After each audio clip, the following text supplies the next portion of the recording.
suis à l'envers. Bienvenue. Bonne année à tous. Je vous l'ai déjà dit sur Instagram, mais il y a plus de monde ici sur YouTube, donc je vous souhaite à tous une très bonne année 2022. Au programme aujourd'hui, il y aura du blabla et puis un petit peu de couture, mais pas de projet fini, juste de la couture, des bouquins de couture. Et après, par contre, en tricot, j'ai des projets finis et des en cours à vous montrer. Alors aujourd'hui, comme je disais, j'ai pas de projet couture parce que du coup, je suis dans les cartons en train de préparer un déménagement. Si vous avez regardé mes vidéos du Vlogmas, vous avez peut-être entendu, vous m'avez peut-être entendu raconter ma vie parce que c'est le but du Vlogmas.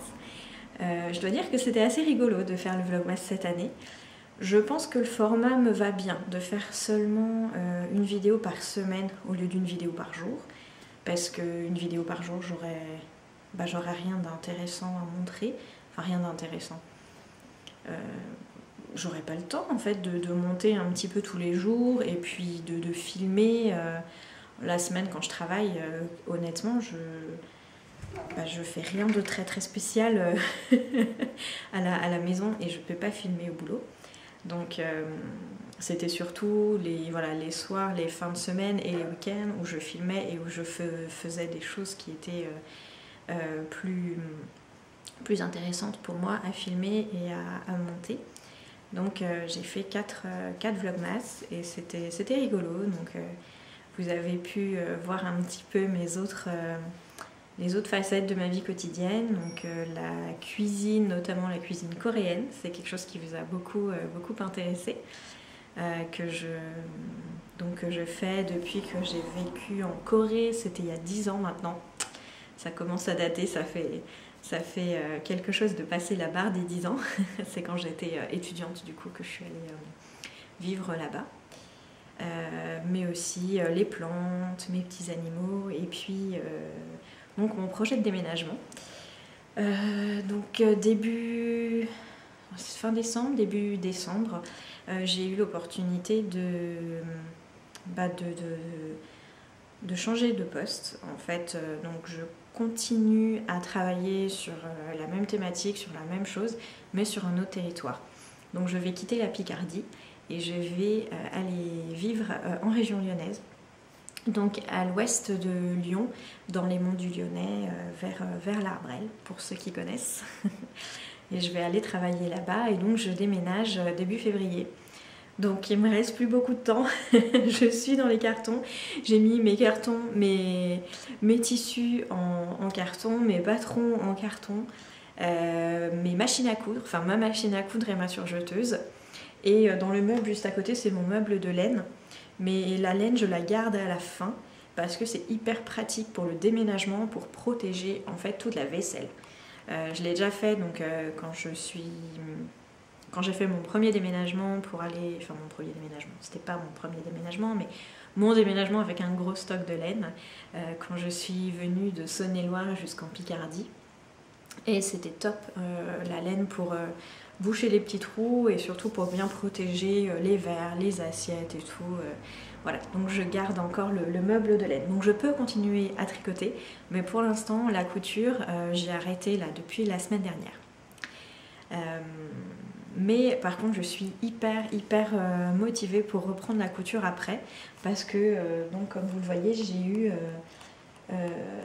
2 livres de couture qui sont arrivés et ça m'a vraiment donné envie de me mettre à la couture pour, on va dire, finaliser un petit peu ma garde-robe et essayer de me lancer dans des modèles un petit peu inhabituels par rapport à ce que je porte d'habitude. Je vais vous montrer un petit peu ces livres et puis après je garde le tricot pour la fin. Au niveau des livres de couture, j'en ai 2. Je vais vous présenter celui-là en premier. J'ai découvert il y a quelques mois la mercerie Coucoule, qui est une mercerie, si j'ai bien compris, assez récente et j'adore leur sélection de tissus. Un de mes objectifs en 2022, c'est d'acheter un tissu de chez eux. Ils font des choses super colorées, super sympas.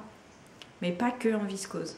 Parce que souvent dans les merceries, il y a majoritairement de la viscose, et dans les motifs un peu intéressants et dans les tissus un peu originaux, c'est très souvent avec de la viscose.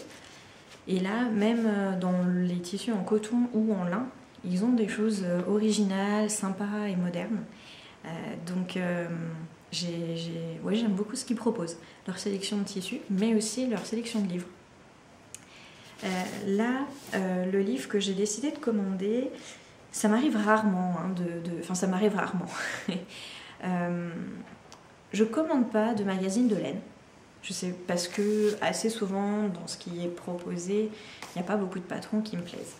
Mais là, donc la mercerie présentait le premier numéro du magazine Taouko, qui est un magazine qui a été créé par 2 personnes finlandaises, si je ne me trompe pas, Mila Moisio et Kaisa Rissanen. Ce n'est sans doute pas du tout la manière dont on prononce leur prénom et leur nom de famille, je suis désolée. Le magazine Taouko, donc c'est un magazine, comme il est indiqué là en dessous, de couture, climat, environnement, culture et communauté. J'ai trouvé l'idée intéressante. C'est pas, je dirais, révolutionnaire, mais c'est intéressant, je trouve, d'encourager ce genre de façon de coudre. En tout cas, moi, c'est quelque chose que j'ai envie de faire. Et elle travaille, il y a un essai qui est écrit en fait par une contributrice au magazine au tout début, et qui pose un petit peu les bases de la réflexion du magazine, et c'est un petit peu sur comment le mouvement des personnes qui font les choses de leurs mains, en anglais ça s'appelle les makers, mais c'est pas forcément des gens qui font que de la couture, c'est des gens qui essayent de faire les choses par eux-mêmes, ou de rapiécer, raccommoder, réparer.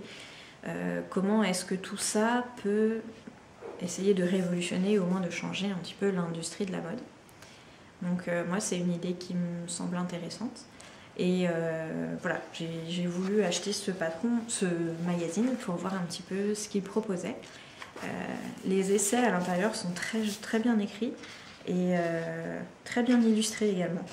Des jolies illustrations à l'aquarelle. Je trouvais ça très intéressant. Le magazine est en anglais uniquement. Et après, vous avez, après il y a des interviews de personnes, de créatrices, de couturières, de blogueuses aussi, de femmes qui sont plus connues au niveau d'internet. Pardon. Et après, il y a des patrons. Il y a 9 patrons, je ne sais plus exactement. Et je dirais que ce qui m'a décidé un peu à acheter ce magazine, c'est parce que sur les patrons, sur les 8 ou 9 patrons, il y en a seulement 2 qui ne me plaisent pas énormément, qui sont des patrons en fait d'accessoires, un sac à main et un chapeau. Voilà. Mais sinon, tous les autres, les vêtements, en fait, j'ai envie de les faire.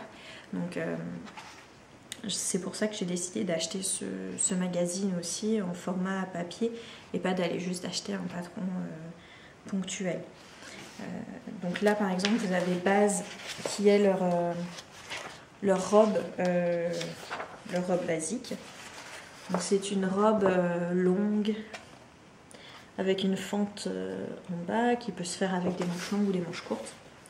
Les photos sont très jolies, un peu sombres par endroits. Là ça va, mais quand ils utilisent des tissus sombres, c'est pas toujours facile de voir les photos, mais après globalement elles mettent bien en valeur les patrons comparé à d'autres magazines de temps en temps. Donc là il y a un gilet, un cache-cœur, donc cache-cœur manche longue ou cache-cœur manche courte. Une robe également. Voilà, je ne sais pas si vous la voyez bien. Les couleurs sont très belles, j'aime beaucoup le travail des couleurs, les patrons proposés, les tissus proposés, pardon. Celui-là, je le trouve hyper intéressant, il a l'air trop confortable. Je ne sais pas comment je le mettrais, parce que je suis en train de me dire que, bah, par exemple, pour aller bosser, ça va pas être pratique parce que l'air va s'engouffrer dedans, ça va faire un parachute et voilà, à vélo, c'est pas pratique, mais il a l'air d'être super chaud et super confortable. Donc en même temps, j'ai envie de le tester. Il y a une cagoule, après il y a aussi une autre robe. Toujours à chaque fois avec une option manche longue, manche courte et des longueurs différentes. Voilà. Et puis il y a en dernier, il y a une combinaison, voilà, qui est très sympa aussi. Manche courte, manche longue, et qui est vraiment très jolie. Voilà, donc j'ai trouvé ça très, très intéressant et ça me donne des idées. Il y a des choses ouais, qui sont assez basiques, je dirais, mais je pense que c'est aussi un premier numéro, donc c'est normal d'avoir des choses un petit peu basiques. Mais dans les accessoires, donc il y a une cagoule que je ne retrouvais pas et un sac, voilà, là je le retrouve, un sac à main. Voilà. Donc bah, c'est juste que moi je peux pas avoir des sacs juste sur un côté, donc je vais pas faire ça, mais peut-être que si quelqu'un que je connais l'aime bien, je le ferai. Mais ça a l'air intéressant. Les patrons sont superposés les uns sur les autres, mais il y a un code couleur, donc c'est à première vue en tout cas la lecture a l'air assez simple. Et en plus sur le côté vous avez un récapitulatif en fait des différentes pièces que vous trouvez sur cette feuille. Ce qui veut dire que normalement, on n'a pas on sait ce qu'on doit avoir décalqué une fois qu'on a utilisé la feuille. Donc je trouve que c'est un bon compromis en fait pour limiter le nombre de feuilles de patron sans pour autant être trop perdu s'il y a 50 pièces superposées les unes sur les autres. Donc c'est assez intéressant. Donc là-dessus, il y a une robe que j'ai envie de faire en premier. Et je vais tester aussi, ils ont un modèle de pantalon.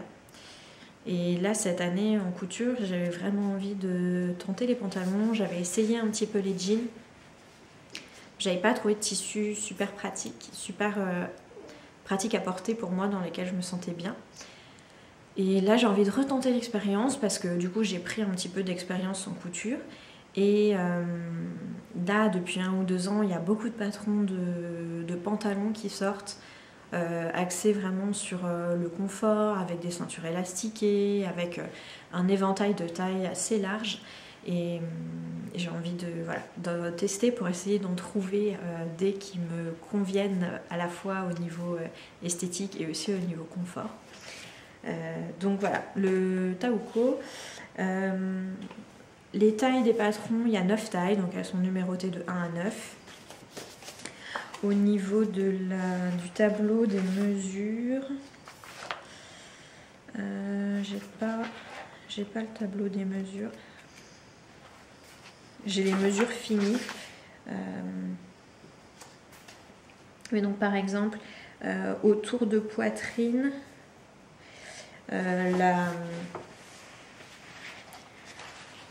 la combinaison par exemple, elle va un tour de poitrine de 98 à 166 cm. Voilà, donc l'éventail de taille est assez large, j'ai l'impression, et je pense que ça peut être intéressant. Donc j'ai hâte de faire des petits tests là-dessus. Bon, la première page du magazine a eu un accident de lapin hier matin, mais voilà, heureusement c'est que la première page, donc le reste, les patrons ne sont pas endommagés. Le deuxième numéro va bientôt sortir, donc je sais pas si je vais l'acheter parce que bon, j'ai déjà pas encore commencé à coudre les patrons de celui-là, donc je vais pas forcément accumuler des magazines, mais en tout cas en premier numéro, moi je l'ai trouvé sympa, il y a des choses intéressantes. Tous les articles m'ont intéressé, que ce soit les interviews, que ce soit les essais un petit peu engagés sur les valeurs du magazine. Voilà. Donc voilà, Mercerie Coucoule, le magazine Taouco. Premier achat pour moi sur cette mercerie et j'ai bien aimé. Le magazine est à, il me semble, une 15aine d'euros. J'ai plus le prix exact en tête. Mais voilà, une bonne découverte et ça me change un petit peu d'acheter les magazines au lieu des patrons tout seul. Donc je vais voir ce que je vais en faire pour 2022. Le second livre de couture, c'est un livre dont je vous parle depuis un moment, ou en tout cas ça fait un moment que je dis que je vais peut-être l'acheter, que je le trouve intéressant, machin. Il s'agit du livre Drest. Donc le patron de couture que Direndo a sorti il y a combien de temps? 2 ans. Première impression 2019. 2019, donc ouais, ça fait 2 ans, parce que c'est novembre 2019, donc c'est ça. Ça fait 2 ans. C'est un livre, donc en fait ils ont créé ce livre avec 9 patrons. Et l'idée c'est que ce soit des patrons qui permettent, quand on les combine les uns avec les autres et qu'on fait les différentes versions, de faire une garde-robe complète. Voilà. Donc l'idée déjà me plaisait et je suis allée regarder sur Instagram les différentes versions de ces patrons faites par les personnes, les couturières, et j'ai trouvé beaucoup de choses intéressantes, beaucoup de choses qui m'ont donné envie de faire, et notamment ce qui a fini de me convaincre, c'est que j'entends énormément de retours sur le pantalon Drest de Direndo, où énormément de personnes disent que c'est un des pantalons les plus confortables et où il aura été le plus facile de trouver la bonne taille. Voilà. Donc ça c'est le pantalon. Voilà. Donc c'est un pantalon à peu près qui se resserre un petit peu en bas. Mais il y a aussi une jupe culotte, une veste qui fait aussi trench selon la version que vous cousez, une blouse, un t-shirt en jersey, quoi d'autre, une robe également, et il y a une des blouses qui peut se faire en robe aussi, donc voilà, il y a beaucoup de choses. C'est des bons basiques, pareil, donc toujours dans mon option d'essayer de trouver des manquements aux trous dans ma garde-robe. J'ai hâte d'essayer le pantalon, c'est sûr. Le t-shirt en jersey, pareil, il est très sympa. Ah oui, il y a un t-shirt avec un col roulé aussi. Et je me souviens quand j'étais étudiante, j'avais un col roulé sans manches que j'adorais, que je mettais très souvent.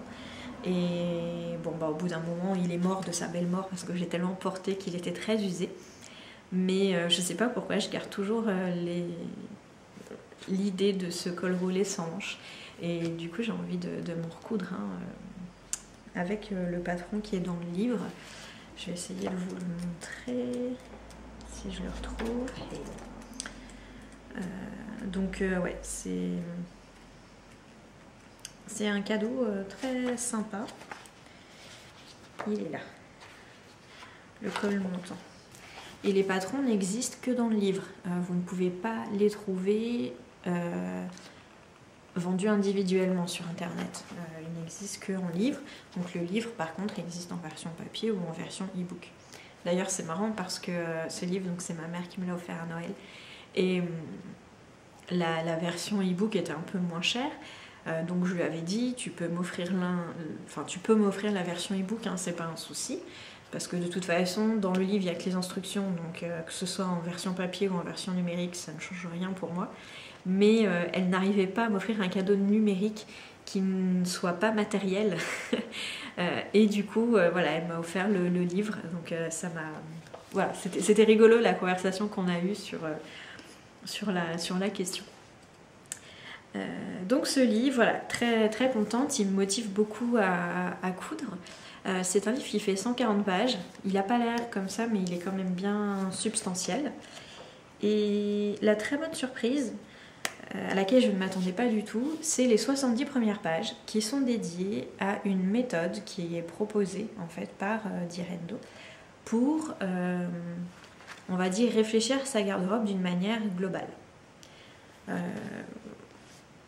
J'ai déjà regardé plusieurs fois des méthodes un peu de garde-robe, mais ça tombe surtout autour d'une garde-robe capsule.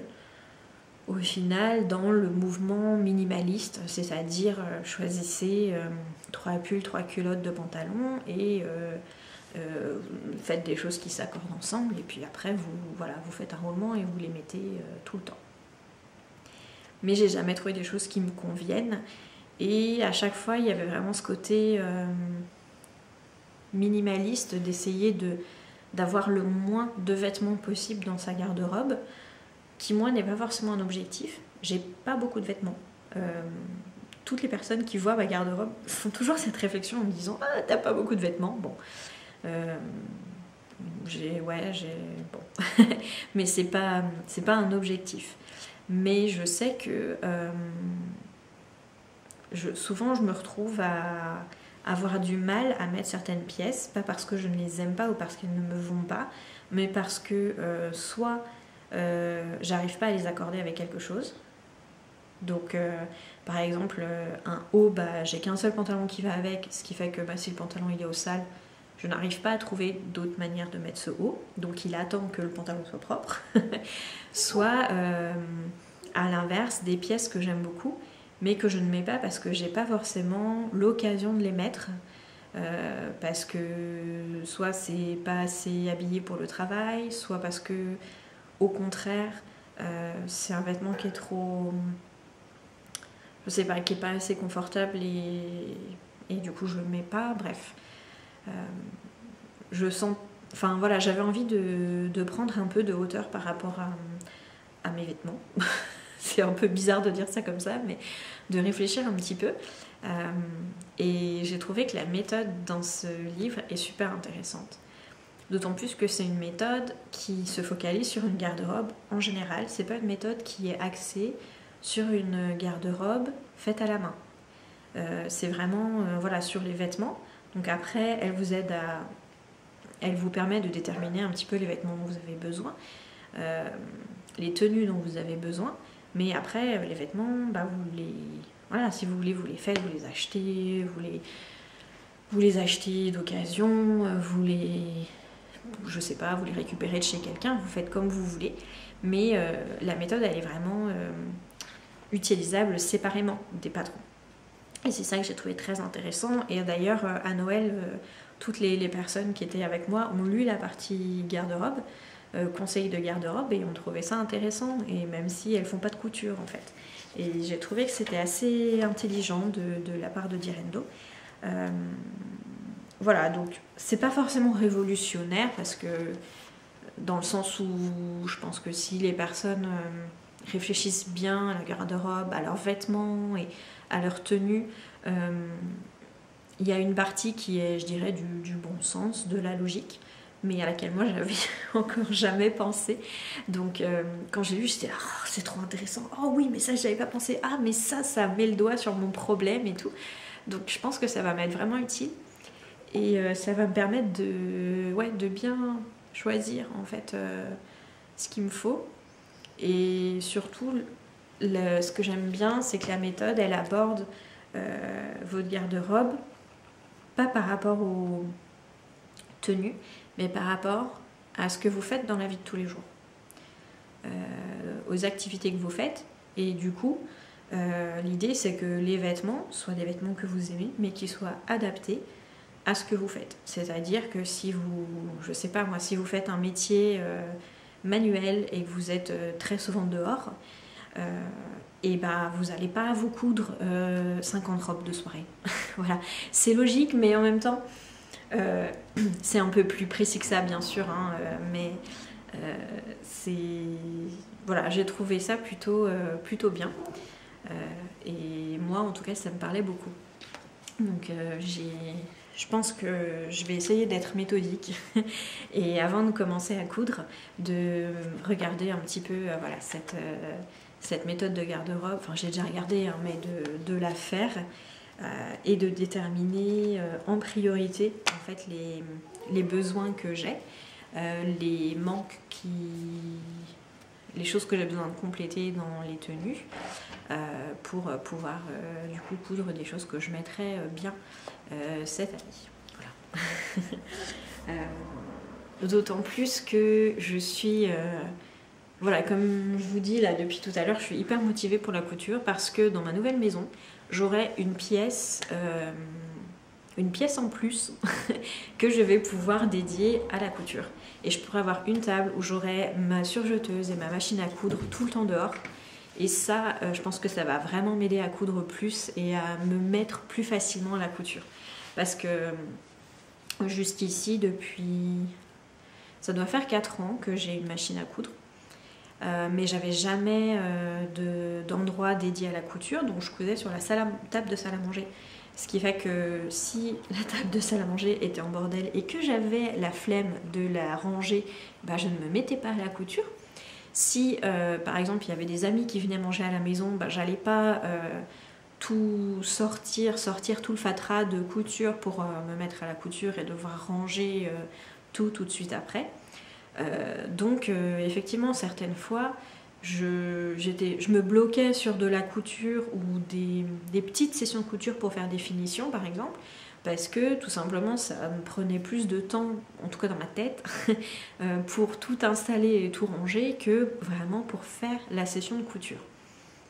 Et là j'ai vraiment bon espoir que le fait d'avoir tout sorti et d'avoir vraiment tout à portée de vue et de pouvoir organiser en fait mon coin couture comme j'ai envie et comme j'en ai besoin, ça me permettra de coudre plus facilement, de commencer un projet, de le laisser en pause et de le recommencer le lendemain, voire même de faire des petites sessions de couture en semaine. Parce que jusque-là, je faisais des journées de couture en fait le week-end où je cousais toute la journée. Et du coup je faisais que ça, mais au moins le projet était fini et je rangeais tout et je sortais tout et c'était le bordel dans la cuisine parce que il y avait aussi la table, le fer à repasser, les épingles qui tombent par terre, enfin bref, je pense que vous voyez de quoi je veux parler. Mais c'est pas hyper pratique quoi. Alors que là, ouais, je suis vraiment hyper motivée à l'idée d'avoir ce coin couture. Donc j'ai hâte de pouvoir mettre ça à exécution. Allez, bon, assez parlé couture. On va passer au tricot. Tricot. Alors, en tricot. J'espère que la luminosité est bien. Il est 14h30, mais alors j'ai l'impression que il fait gris et du coup j'ai dû allumer les lumières comme s'il était déjà 17h, bref. En tricot, déjà, je peux vous parler de ce que je porte. Mon pull d'amour. Ah, il est trop bien. C'est le pull Sandalwood de Vera Välimäki. C'est un pull que j'ai tricoté il y a un petit bout de temps parce que c'est quand j'étais allée en Lettonie.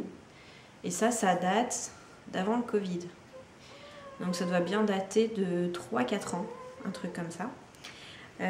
Donc le pull Sandalwood de Vera Välimäki, c'est un pull classique, assez simple, avec un petit détail au niveau des manches, je ne sais pas si vous voyez bien, où vous avez des petits trous et on les voit aussi en bas. Je ne sais pas si vous voyez bien là. Voilà, donc il y a ces petits trous en bas et sinon voilà, c'est un pull simple avec des côtes torse parce que les côtes torse c'est magnifique. Bonjour. Je l'ai tricoté avec la laine que j'avais ramenée du coup de Lettonie, qui est la laine Tines, T-I-N-E-S, qui se trouve sur internet. C'est une laine non superwash. Et j'aime beaucoup ce pull, bon déjà parce que j'ai tricoté dans un gris clair qui va avec tout, donc clairement n'importe quelle tenue du jour, s'il fait un peu froid, hop, je peux mettre ce pull par-dessus et il est top. Mais surtout, je trouve que cette laine est de très bonne qualité au niveau régulation de la température. Parce que c'est une laine qui est bien chaude. Ce qui fait que je la mets très souvent les jours là comme ça en janvier, février, les matins où il fait très froid. Je sais que si je la mets sous mon manteau, j'aurai pas du tout froid pendant les 30 minutes de vélo que je dois faire pour aller bosser. Mais ce que j'apprécie surtout, c'est que une fois que je suis arrivée au bureau qui est chauffé, j'ai pas trop chaud. Et ça c'est super agréable. Parce que du coup avec le vélo je dois quand même m'habiller très chaudement. parce que voilà, il fait froid, surtout le matin. Mais voilà, dans un bureau enfin, il n'est pas surchauffé, mais je suis pas hyper frileuse, donc ma température on va dire de bien-être est plus basse que celle des personnes avec qui je partage mon bureau. Et pourtant, même si je porte ce pull toute la journée, j'ai pas trop chaud.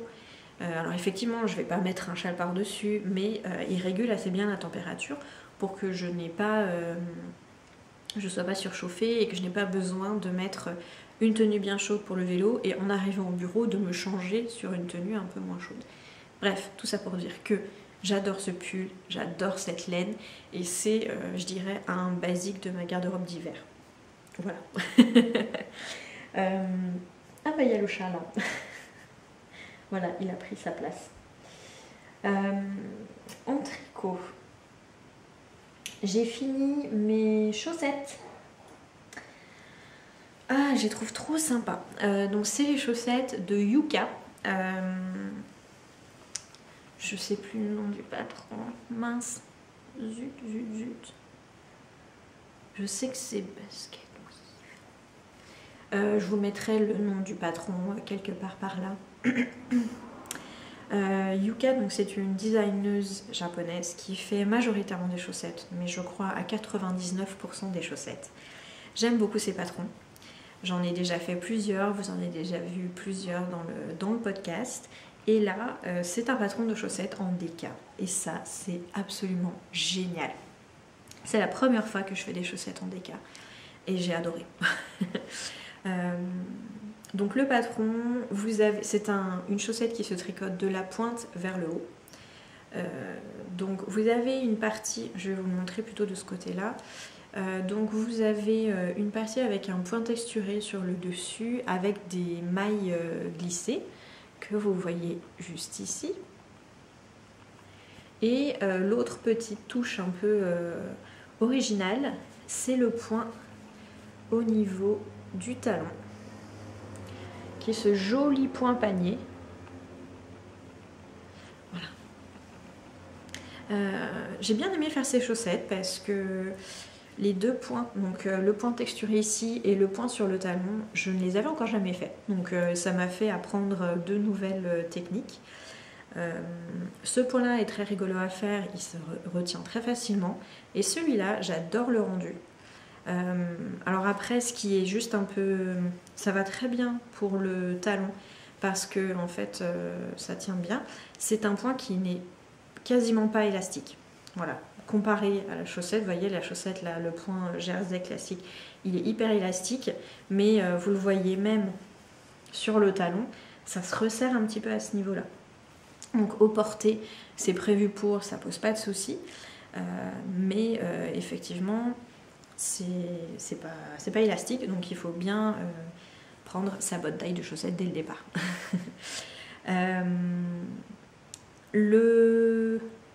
La pointe se fait avec un Turkish Caston. Ça fait longtemps que j'avais pas fait de Turkish Caston pour les chaussettes.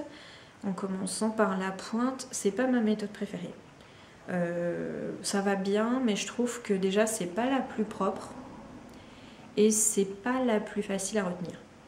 À chaque fois que je fais le Turkish Caston, alors vous me direz, je fais pas souvent des chaussettes en commençant par la pointe. Quand j'ai le choix, je commence par le haut. Mais j'ai une méthode de commencement de chaussettes. Je préfère la méthode, vous savez, où on a, je sais plus le nom, où on a deux fils et on passe hop comme ça sur les... C'est ridicule, je suis en train de vous faire un geste, il n'y a pas de...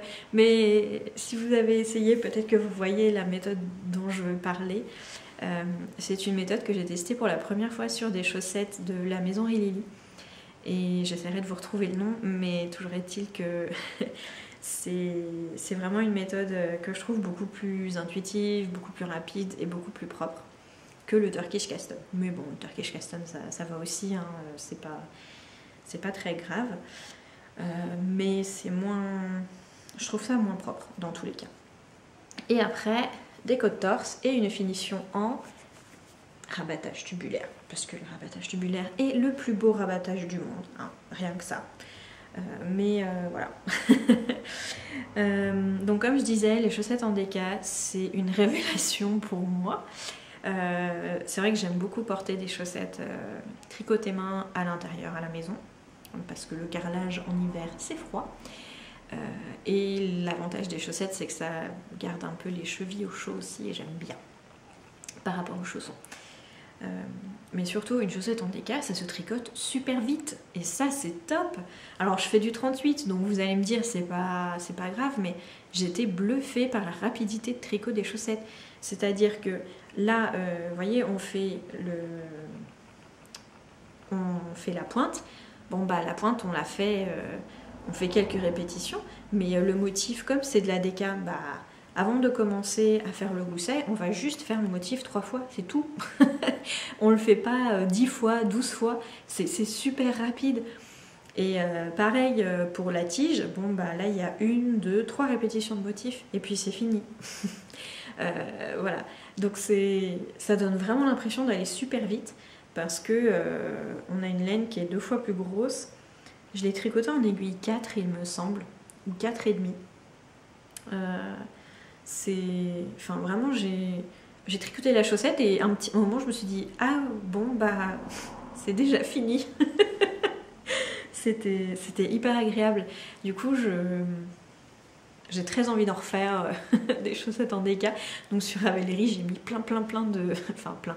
J'ai mis vraiment beaucoup de modèles de chaussettes en déca dans mes favoris, parce que j'ai pas mal de pelotes un peu toute seule, et en déca, un projet avec une pelote, c'est pas facile, et là j'ai trouvé que c'était vraiment sympa, d'autant plus que, vous voyez, moi je suis en 38, j'ai utilisé 55 grammes de la pelote, ce qui veut dire que pour voilà, des plus grandes pointures, vous avez largement de quoi faire avec 100 grammes.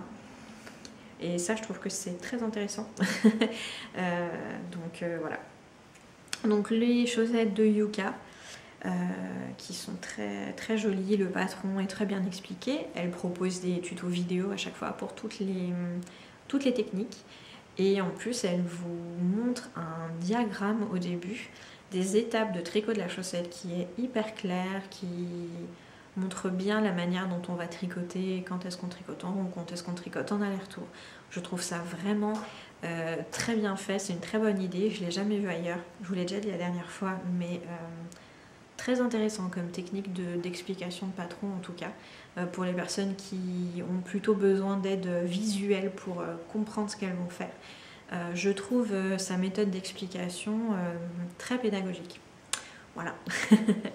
Donc chaussettes en déca, la laine que j'ai utilisée, c'est la laine des Jolies de Milly, donc qui a fermé sa boutique depuis longtemps. C'est une laine que j'avais en stock depuis 4 ans au moins, voire 5 ans peut-être. C'est une des premières laines que j'ai achetées chez une teinturière indépendante. C'est du Merino Superwash et la couleur c'est cire d'abeille, donc c'est ce joli jaune avec plein de variations qui vont jusqu'au brun clair doré. Elles sont vraiment hyper sympas. Voilà. Et maintenant que je vous les ai présentées, je vais pouvoir enfin les porter parce que j'essayais de ne pas les porter avant de tourner le podcast. Sinon il y aurait eu des poils de chat partout dessus, un petit peu de poussière et tout, vu que je les porte à la place des chaussons. Mais je les regardais souvent en me disant oh, vite, il faut que je tourne un épisode pour pouvoir les porter. Donc voilà, maintenant c'est chose faite. Tu veux des chaussettes? Ça t'irait bien, les chaussettes jaunes. Oui, je sais, tu as faim, mais c'est pas l'heure de manger. Donc, mon pull, mon précieux, mon pull préféré de la terre entière. Je vous ai dit il y a 2 secondes que celui-là c'était mon pull préféré de la terre entière. C'est mon pull préféré de l'hiver quand il fait froid. Et celui-là c'est mon pull préféré de l'hiver quand j'ai besoin d'un petit doudou tout doux, tout réconfortant et marron. Donc ce pull c'est le pull Uhuru. C'est un pull de la designeuse Lee Roy, qui est aussi une photographe et qui est, si je ne me trompe pas, une des fondatrices du magazine Laine. Magazine finlandais. C'est un pull, je dirais là comme ça sur l'avant, qui semble tout simple, très classique, mais c'est sur l'arrière que les choses deviennent intéressantes pour le tricot et pour le design aussi. Donc à l'arrière vous avez un super joli triangle en côte torse. Vous savez que j'adore les côtes torse, donc dès qu'il y a un motif côte torse, moi je dis ok, on y va tout de suite. Et c'est ce que j'ai fait. Et donc le triangle en côte torse se termine par une maille glissée en côte torse sur toute la longueur du pull. Voilà. Je vous montre ça d'un peu plus près. Donc triangle en côte torse et maille glissée jusqu'en bas. Et le détail qui me plaît le plus, c'est qu'en fait ce motif de côte torse, on le retrouve sur les emmanchures. Je vous le montre ici. Vous voyez là. Et donc en fait, je le porte, elle est plutôt sur le dessus, mais donc quand on fait les manches, on a aussi, avant de faire les côtes de la fin, ce triangle à faire, et je trouve ça vraiment très joli. Je vous le montre d'un peu plus près. Voilà, très sympa.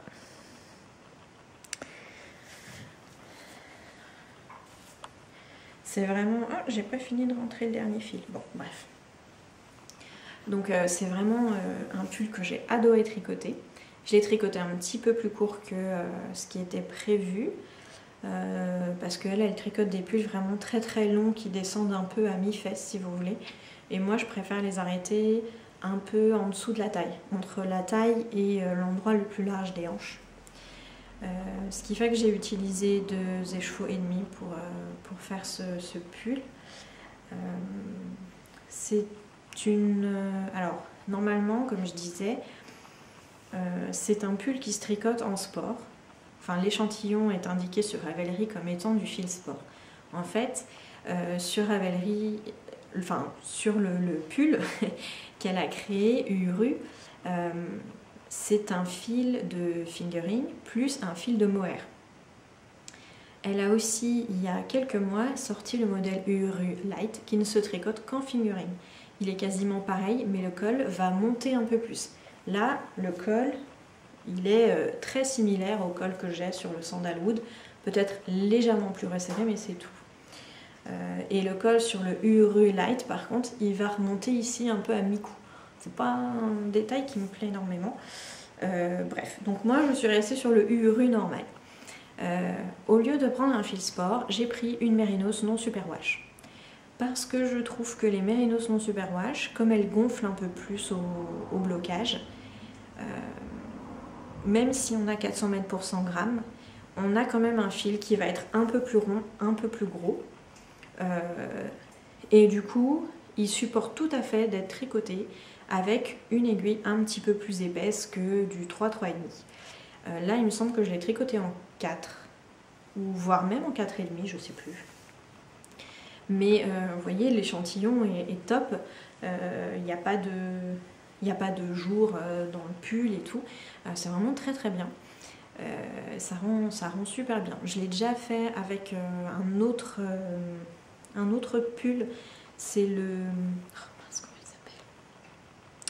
Le pull que j'ai tricoté en gonderie d'Imogen de Big Bad Yarns, jaune et gris, avec des rayures sur les épaules de Sozunitz. Je trouve plus le nom du patron, bref. Ça fait plusieurs fois que j'essaye ça et je trouve qu'effectivement une mérinos non superwash, elle se tricote tout à fait avec un échantillon de sport. Elle se tricote aussi avec un échantillon de fingering sans problème, mais voilà, une fingering non superwash se tricote aussi en sport.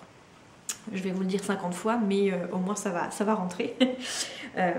Et là, c'est exactement ce qui s'est passé.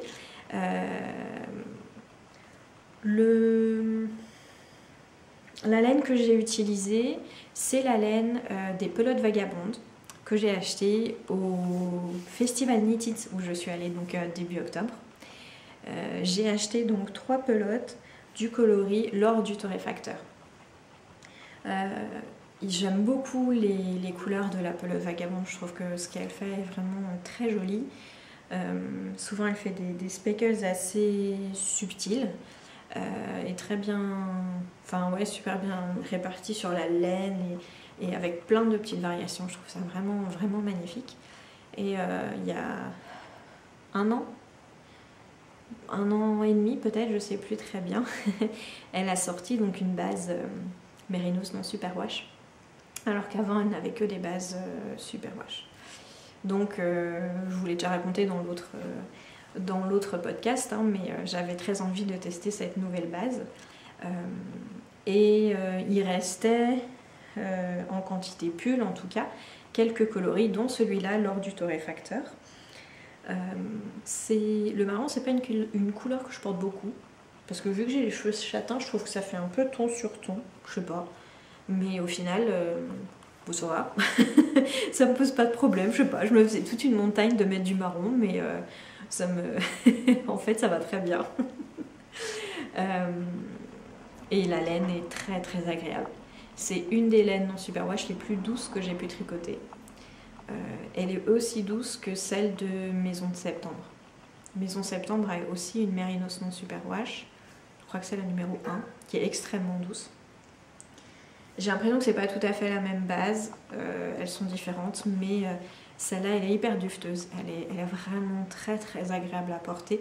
C'est pour ça que je dis que c'est mon pull doudou, parce que il est d'un confort et d'une douceur. Il est super... il est vraiment, vraiment très agréable et très... ouais, il tient bien chaud, il est top. Si jamais vous voulez soit vous lancer dans le superwash ou alors tricoter un pull tout doux, je vous conseille vraiment cette laine. Je la trouve très agréable. Le seul truc, c'est qu'elle peloche beaucoup au début. Elle peluche beaucoup au début. J'avais pas fini de raser le pull, mais en fait une fois que les endroits que j'ai commencé à raser avec le gleaner sur les premières peluches, les peluches ne reviennent plus après. Donc ça m'était jamais arrivé, mais j'ai souvent entendu parler de ça dans des podcasts tricot, en fait, que une laine à la première utilisation va beaucoup pelucher, et une fois qu'on enlève les peluches, elles ne reviennent plus. À part le cachemire, mais en tout cas sur du mérinos. Et là, c'est exactement ce qui se passe avec celle-là. Donc, au début, j'ai eu un peu peur. Je me suis dit, mince, le pull, après 3-4 portages, bon, je l'ai porté un peu de manière un peu sportive, je dirais, parce que j'ai fait beaucoup de marches. C'était dans un manteau, donc ça frottait beaucoup, hein. C'était assez intensif. Mais quand même, au début, je me suis dit, bon, il peluche pas mal. Et voilà, quand j'ai vu que, après avoir enlevé les peluches et l'avoir réutilisé aussi, avoir bien marché avec, qu'il y a eu pas mal de frottements, ça fasse rien, du coup ça m'a bien rassurée. Mais ça feutre pas pour autant. Ça va pelucher, mais ça va pas feutrer, donc tant mieux. Tant mieux. Donc vous voyez, les échos n'étaient pas de la même couleur. Alors ça ressort beaucoup plus contrasté à la caméra que ça ne l'est en vrai. En vrai, ça ne se voit pas autant. Mais donc mon premier écheveau avec lequel j'ai fait donc l'encolure était le plus clair. Après, donc les deux autres étaient plus foncés. Donc j'ai commencé à alterner les écheveaux, et donc on voit que il y a une partie un petit peu rayée au milieu qui correspond à l'alternance entre le premier écheveau et le deuxième écheveau. Ensuite, j'ai quand même continué à alterner jusqu'au bout, mais on voit vers le bas que l'alternance entre l'écheveau numéro 2 et l'écheveau numéro 3 est beaucoup moins contrastée que celle entre l'écheveau numéro 1 et l'écheveau numéro 2. De la même manière, les manches ont également été faites avec un écheveau sans alterner les écheveaux. Donc on voit un petit peu une démarcation entre l'écheveau numéro 1 et ce qui est l'écheveau numéro 3 aujourd'hui, mais c'est pas très voyant en fait en vrai. Mais je sais que quand j'ai vu au podcast sur le Vlogmas, je crois, j'ai vu que la caméra rendait de manière très contrastée, mais en fait ça l'est pas autant en vrai, parce que quand j'en parle à des personnes qui ne connaissent pas le tricot, si je leur dis oui, tu vois, il y a des différences de couleurs, en fait elles me disent qu'elles ne le remarquaient pas, donc voilà. Dans tous les cas, c'est un pull qui est très facile à faire. Les motifs sur l'arrière sont simples, ça se retient bien. En fait, voilà, on va juste tout simplement réduire. C'est un jeu de MyTorse. C'est un peu, faut bien suivre en fait les explications, mais c'est logique, voilà. Et puis c'est juste la même chose en rétrécissant petit à petit en bas. Et puis ensuite, bon, pour faire la maille glissée au milieu, c'est pas du tout, il n'y a rien à retenir, quoi. Il faut juste faire cette maille. Et le petit détail aussi qui m'a beaucoup plu, sur lequel j'étais un peu sceptique au début, c'est la finition MyTorse plus I-cord. Vous voyez, donc on a en fait les MyTorse qui sont terminés avec un I-cord tout fin. Je ne l'avais pas remarqué vraiment sur le modèle Ravelry, sur les photos Ravelry. Mais quand j'ai vu les explications, je vois faites un I-cord et honnêtement j'étais sceptique. Je me suis dit oh là là, ça va faire un boudin là à la fin de l'encolure, ça va pas être joli. Et au final, ça me plaît beaucoup. Alors, ne nous emballons pas. Ma finition pour des côtes 1-1 préférée, ça restera toujours le rabattage tubulaire. Je trouve que c'est la finition la plus propre et la plus délicate qu'on puisse faire sur des côtes 1-1. Mais cette finition en I-cord, je la trouve géniale pour, au final, je dirais n'importe quelle côte. N'importe quelle finition. C'est-à-dire que pour le rabattage tubulaire, je le fais toujours sur les côtes 1 parce que je trouve que c'est super joli. Mais par contre, pour les autres côtes, je n'ai jamais trouvé de finition qui soit aussi parfaite que le rabattage tubulaire sur les côtes 1. Je sais que le rabattage tubulaire existe aussi sur les côtes 2, mais je le trouve un peu moins propre. Et là, par contre, je trouve que cette idée de faire une finition avec un I-cord tout fin, ça s'adapte finalement à n'importe quelle bordure. Ça peut être une bordure en côte, c'est pas obligé que ce soit une bordure en côte, mais ça fait une finition qui est très propre et qui s'adapte en fait à n'importe quelle maille qui soit n'importe quel motif de maille précédent. Et ça, je trouve ça hyper intéressant. Et je pense que c'est une technique que je vais reprendre dans d'autres modèles. Parce que, alors c'est pas très élastique, donc typiquement je le ferai pas sur des chaussettes, mais là sur le col et les emmanchures et sur le bas du pull aussi, c'est vraiment hyper sympa. Ouais, je l'aime vraiment beaucoup. Ce pull, c'est une super découverte, que ce soit le patron comme la laine.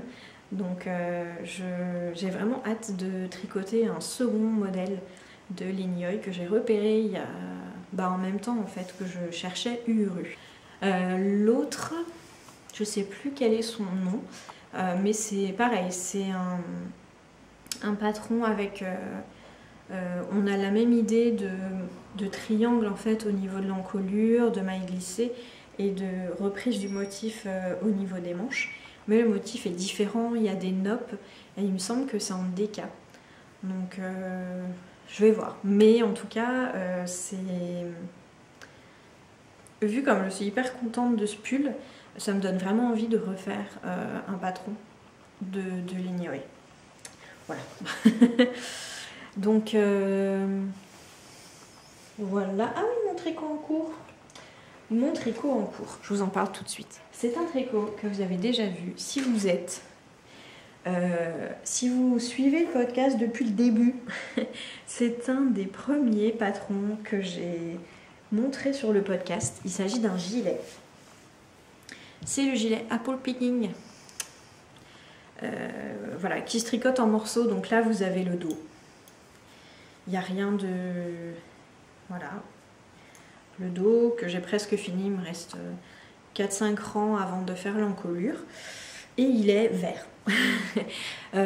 Si vous regardez donc les anciens, si vous regardiez mon podcast il y a 4 ans, peut-être 5, ça fait bien 5 ans que je fais le podcast maintenant. Vous l'avez déjà vu, c'est exactement le même patron et le même fil. J'ai repris en fait exactement le gilet que j'avais fait, mais je l'ai complètement détricoté et je vais le retricoter. Donc c'est un patron que j'avais tricoté il y a 4-5 ans, comme je disais, dans un fil en Mérinos Superwash, des laines du scarabée. C'est une couleur unique qu'elle a teinte comme ça par essai une fois. C'est un vert, voilà, le vert c'est ma couleur préférée, mais ce vert là c'est vraiment un vert sublime, c'est-à-dire que dans la catégorie couleur préférée, le vert est ma couleur préférée, mais alors ça c'est ma variation de vert préféré, on va dire. Donc quand j'ai vu cette couleur, je suis vraiment tombée mais amoureuse de ces écheveaux. Mais je tricote pas très souvent du Mérinos Superwash, donc c'est vrai que j'ai pas l'habitude du côté très extensible et du fait que ça s'agrandit beaucoup au blocage.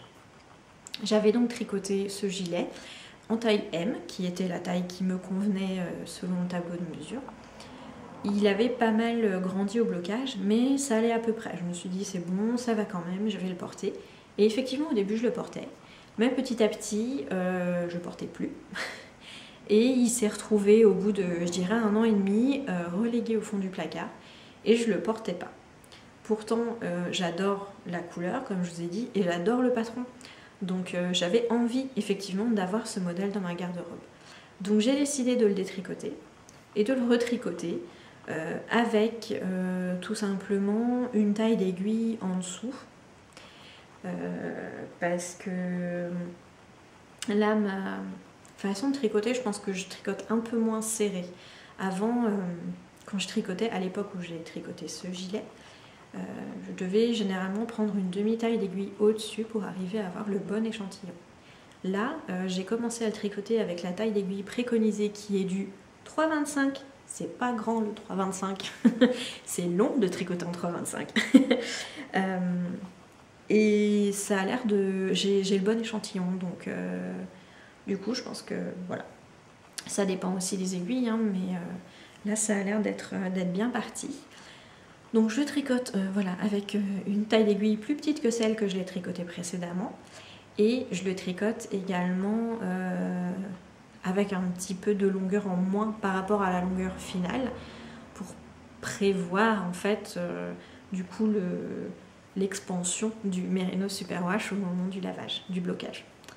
Donc c'est voilà, c'est un essai, on va voir ce que ça donne.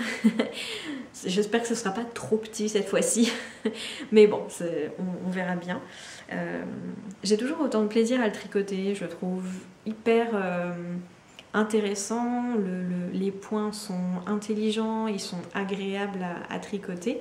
Là pour l'instant c'est le dos, donc le dos c'est simplement du jersey normal et on a une petite ligne ici de démarcation quand on arrive au niveau des, je dirais, des épaules. Et après, on a ce motif de toute petite côte, de toute petite torsade, pardon, qui est très sympa, qui se fait donc seulement sur 2 mailles. Et c'est un tricot qui se fait donc en morceaux. Ça fait longtemps que je ne l'avais pas fait et c'est vrai que j'ai l'impression d'aller beaucoup plus vite au final. Parce que là, voilà, j'ai fait ça en peut-être à peine 1 semaine, le dos. Et après, il reste les deux devant, les manches, et puis voilà quoi, hein. Ce sera rapide. Mais donc, il y a des torsades sur les panneaux de devant.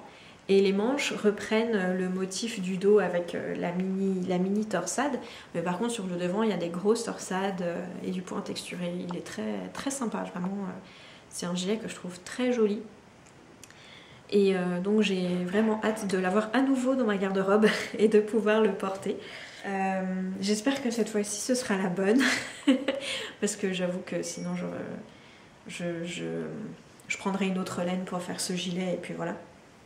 Mais la laine est vraiment top, donc de toute façon je vais l'utiliser.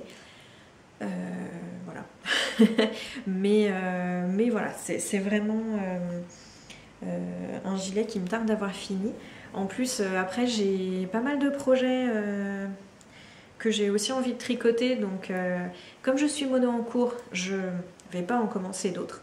J'arrive pas parce qu'après, j'ai l'impression de n'avancer sur aucun des projets, en fait. Donc, voilà, c'est un peu... J'ai pas eu à choisir ou à me restreindre, finalement. Naturellement, je deviens mono en cours parce que sinon... Je suis trop impatiente et j'ai l'impression que rien n'avance. Pour 2022, j'ai pas fait de liste de choses que je veux faire, j'ai pas fait de résolution ni rien, je continue à tricoter voilà, comme j'ai envie. Mais par contre, j'ai un objectif en tricot, c'est de faire le pull Ashland. Le pull Ashland, c'est un pull que j'ai reçu, que j'aime depuis très longtemps. C'est un pull de Brooklyn Tweed dont je vous ai parlé la dernière fois, que je veux vraiment faire cette année. Et j'ai trouvé la laine, je vais le faire en Drerum Natura, en Ulysse, et je crois que j'ai trouvé aussi les couleurs. Donc il ne faut plus qu'à ce que j'achète vraiment la laine. J'ai relu le patron, parce que je l'ai depuis un moment, et en fait, il faut sticker.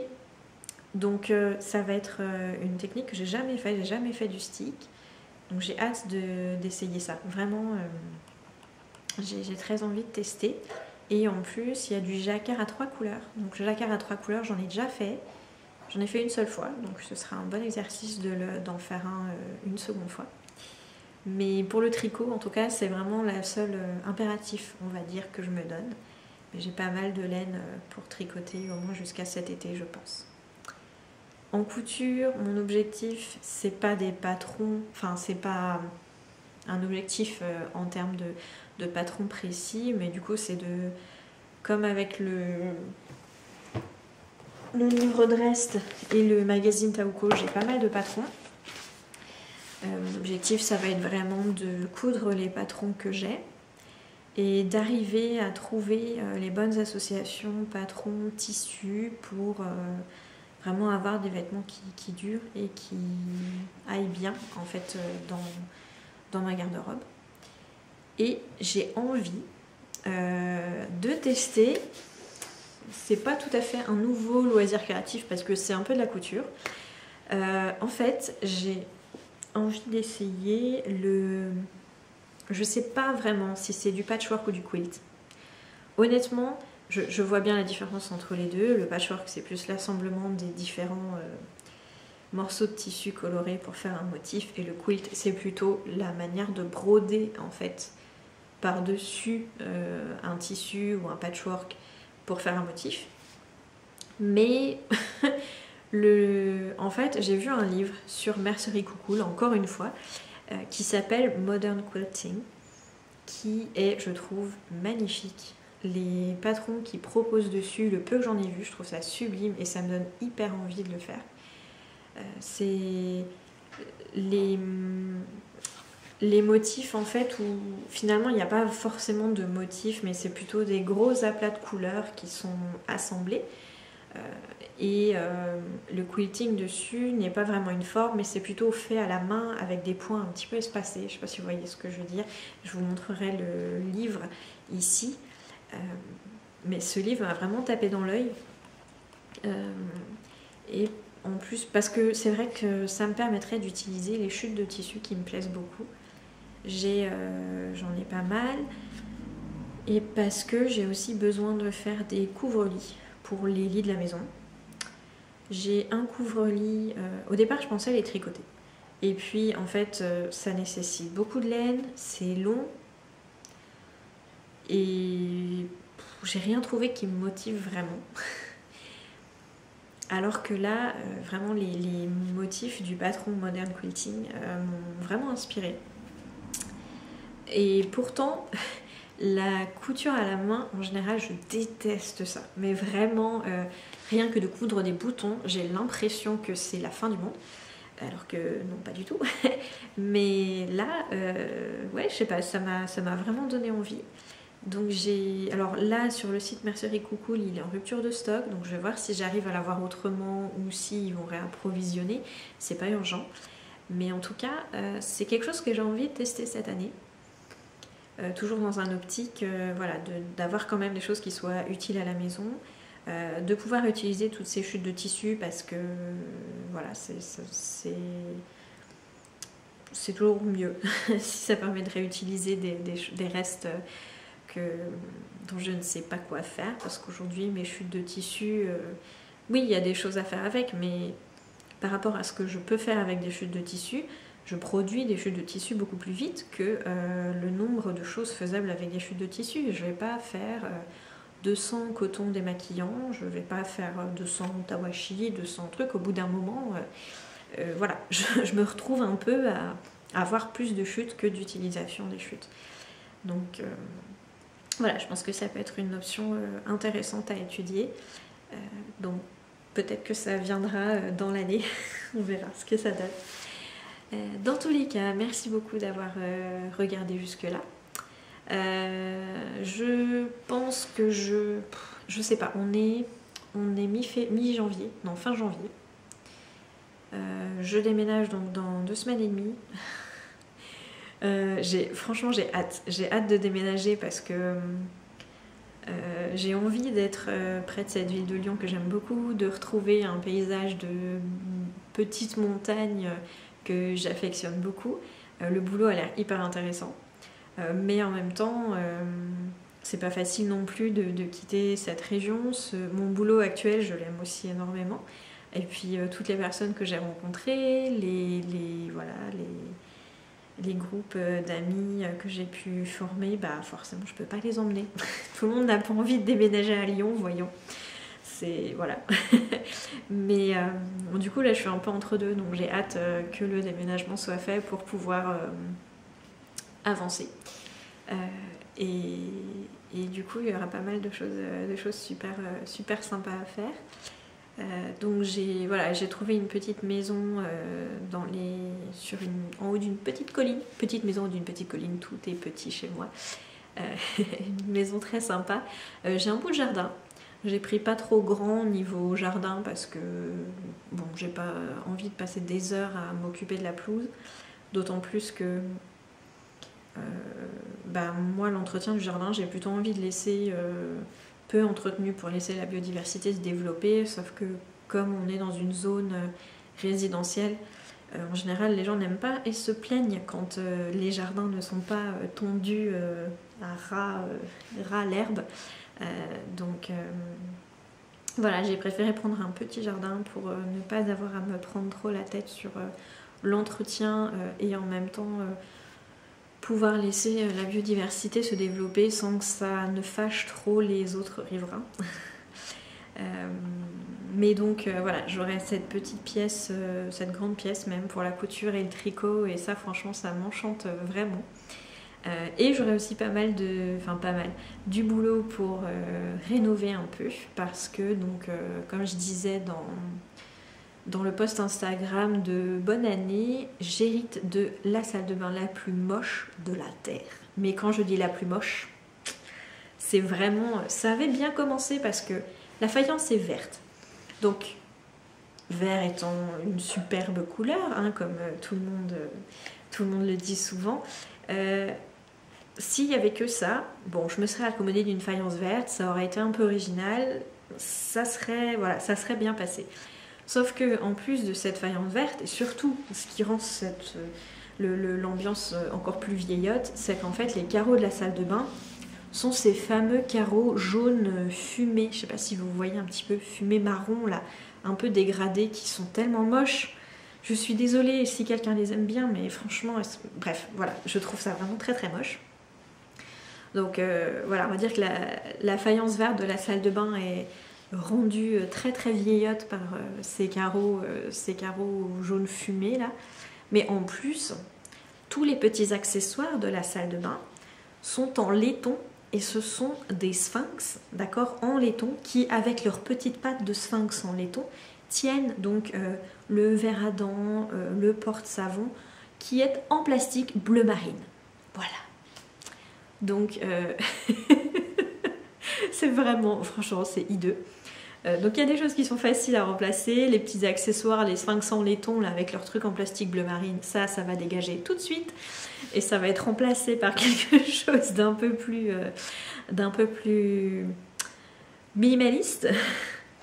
Et après pour le carrelage, je verrai ce que je peux faire, mais voilà, il y a aussi des aménagements dans la maison à faire, donc je pense que je reviendrai d'ici fin février, début mars. J'aurai pas mal de choses à vous raconter, et puis il y aura aussi un nouveau décor. Mais en attendant, portez-vous bien. Et puis on se revoit sinon sur Instagram comme d'habitude. À très bientôt, salut!